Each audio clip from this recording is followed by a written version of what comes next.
Welcome back to the Succulent Home with me, Melissa.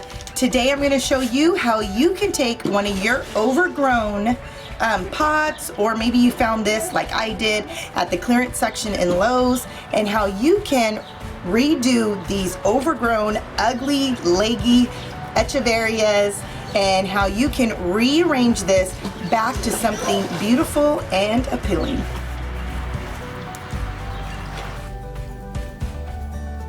So now you're gonna see me take apart the succulents by cutting them from the very bottom to where the rocks start.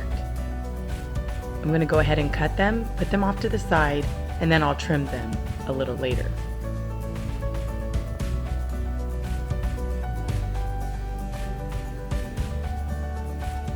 Right now I'm gonna just try to take apart and try to loosen up the rocks that have been glued together for this arrangement so I can loosen up some of the other succulents.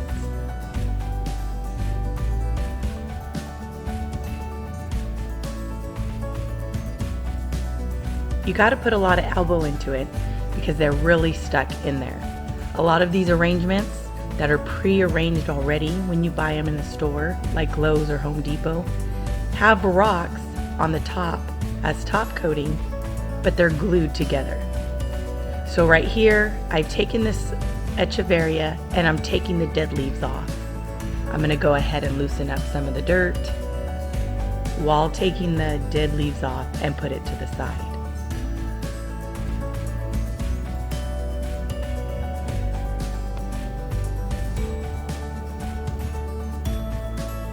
Now that I got all of the succulents out of this arrangement, I'm gonna go ahead and take all of the rest of the rocks that are stuck in here with glue out. It's not that easy, but if you keep on tugging at it, it all ends up coming out.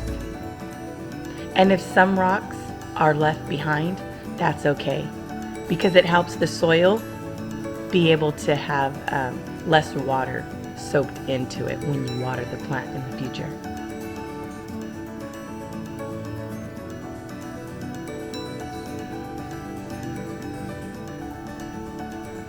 Right now I'm just trying to use one of my tools. Yeah, that's my little scooper for the dirt. But hey, if anything works, why not use it?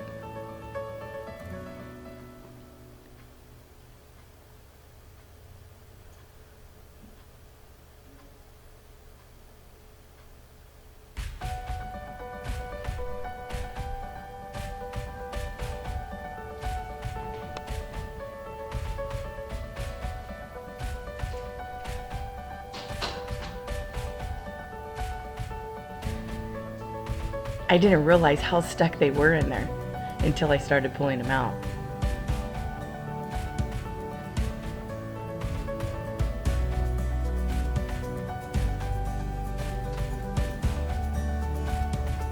So I'm just taking the big chunks of rocks out of the soil that's in there already, and I'm going ahead and putting more soil into the pot. If you're wondering what kind of soil I use the Succulent cactus soil that I purchased from Lowe's. It's not a name brand of any sort, but it is specific to succulents and cactus.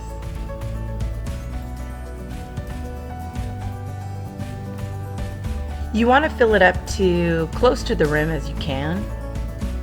If you want some succulents to be elevated, then you would put more dirt in certain other areas. But if you're kind of just going to put it even all the way across, then there's no reason for you to mound the dirt. Also remember that your succulents that I did take out already have a big chunk of dirt connected to them. So you're going to also take into consideration that you'll have that dirt to add as well. That also adds height.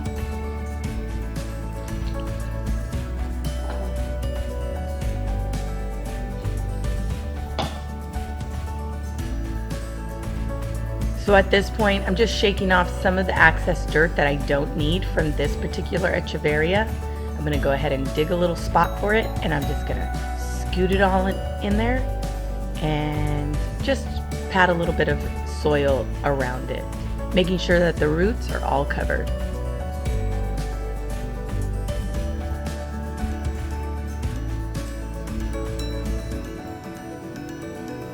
I'm just adding a little bit more soil just to make sure that it's nice and firm inside its position.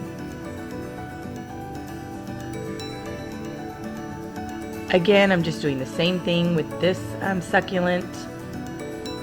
This succulent was particularly dry and it did need some hydration, so I did feel like it was necessary to spritz it with a water spray.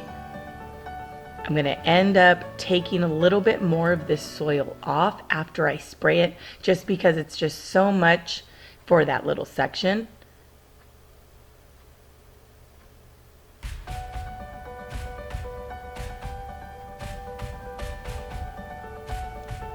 Spray it again towards the roots, just because they were extra dry, and stuff it in.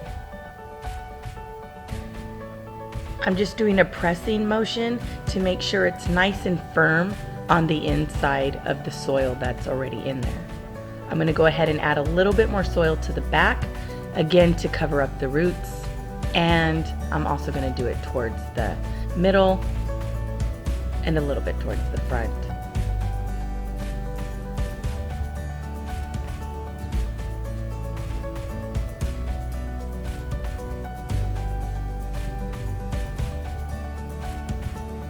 Now that the two big succulents are finished and they're in their place, I'm going to go ahead and clip the long leggy part off of the baby echeverias, like so, and I'm going to just stuff them inside. This is when you'll begin to see me start playing around with it, just because I'm trying to figure out how to position them. Now this one, you see that it's a little bit lanky and it has some extra petals or succulent leaves on it that I really don't need, and I can go ahead and propagate those later.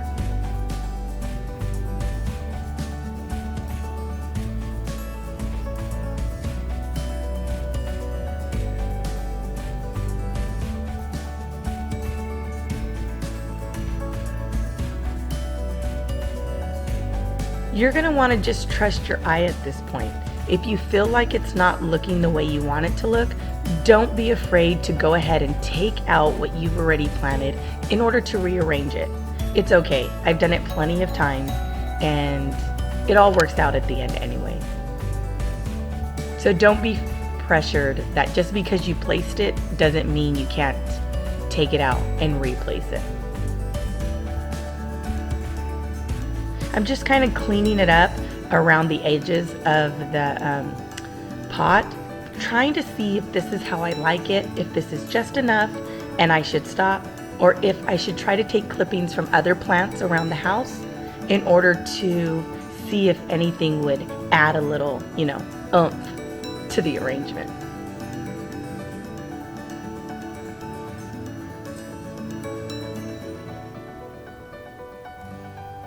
At this point, it's a good idea to look at your arrangement at all angles in order to figure out if that's how you want it to be. I know that I want to add a little bit more to the eye when you look at it, so I took a clipping from one of my other arrangements, which was a little baby, and I went ahead and I placed it right there. I also wanted it to be visually appealing from the back, so I got other echeveria clippings and put one placed behind the bigger succulent that I have, and I'm also going to add another one. Visually, you want your arrangement to catch someone's eye for all around. So I went ahead and put two. Right now, I have top dressing. These are like lava rocks, and I went ahead and just wet them just so you could see the real color of what they would look like.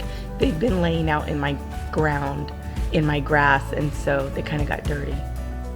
So I'm going to go ahead and just use these lava rocks to be a top dressing of this arrangement. It has a mocha color, a black color, and another like lava kind of reddish color. I thought that would be a nice contrast to the green in the succulent and also the cement color of the heart-shaped pot. This is one way that you can use top dressing to cover up your dirt.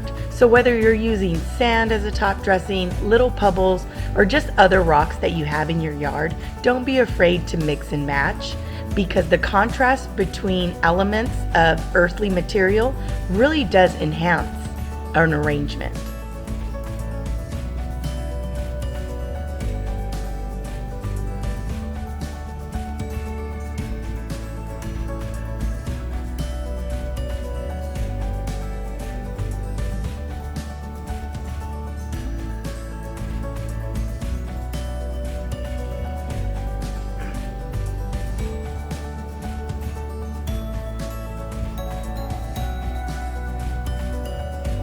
Now there we go, it's all finished.